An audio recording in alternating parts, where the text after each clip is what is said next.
Welcome. In this video I'm going to go over the procedure to update the maps, the navigation maps on a 2018 Honda CR-V. So we're in the Honda CR-V. First thing we want to do is we want to plug a USB drive in this port on the driver's side.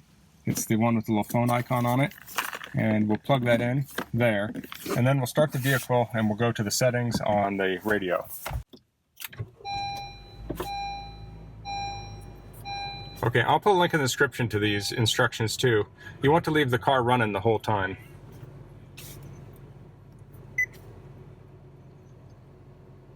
So from the home screen you want to hit navigation.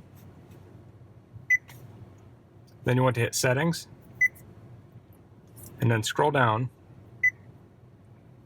Device. Hit device. And then hit update map. And here's a website it tells you to visit, and then hit OK. Okay, so the system has written some information to the USB drive, so we'll hit OK, then we'll go to the computer and do the computer portion of the update.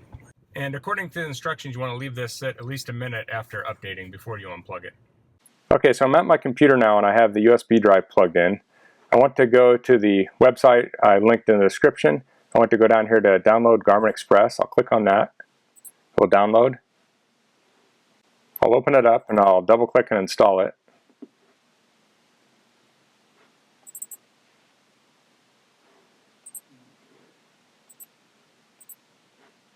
I'll just click through all these things and I'll click install. It's going to ask you to authenticate.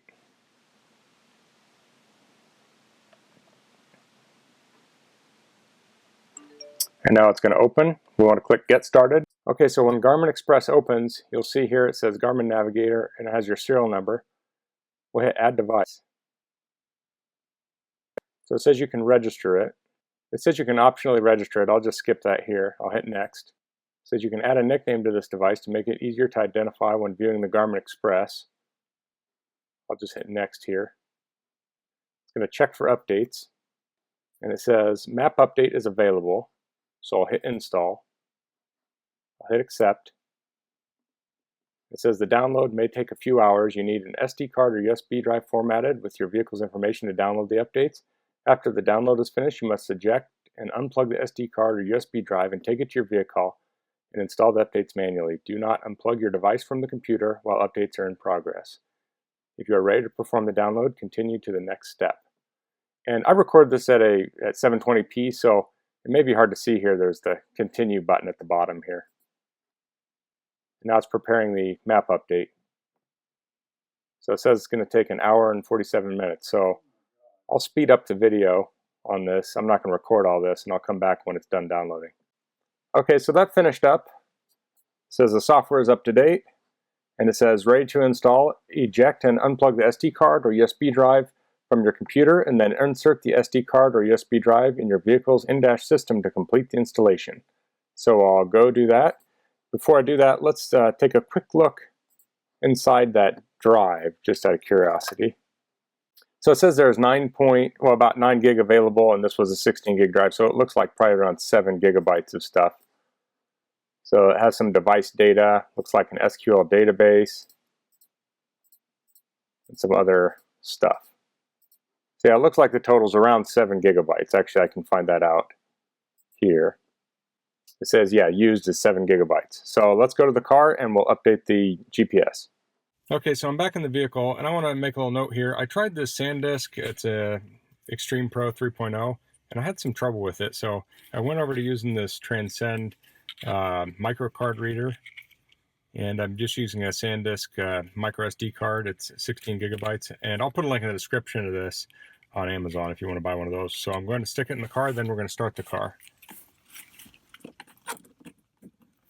Okay, go ahead. Okay, hold on.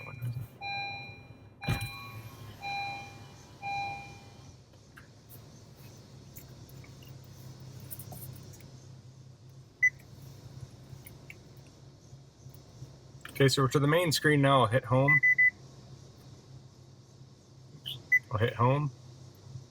Navigation. Settings. we'll scroll down. Oops. I accidentally hit the... Okay, then hit device. And then we'll hit update map. And it says installing data. The process could take up to an hour to complete. Do not remove the USB storage device or turn off the vehicle. Do you wish to continue? So we'll click yes on here. And now it's updating. Okay, so the update's finished. I think it took about 15 minutes. I'll put it up on the screen the exact time. And it says update successful, so we'll just hit OK here. And there we go, the system's updated. So if you have any questions, please leave them in the comments. If you like this video, please click like. If you haven't subscribed to my channel, I'd appreciate if you could do that. And thanks for watching. Until next time, goodbye.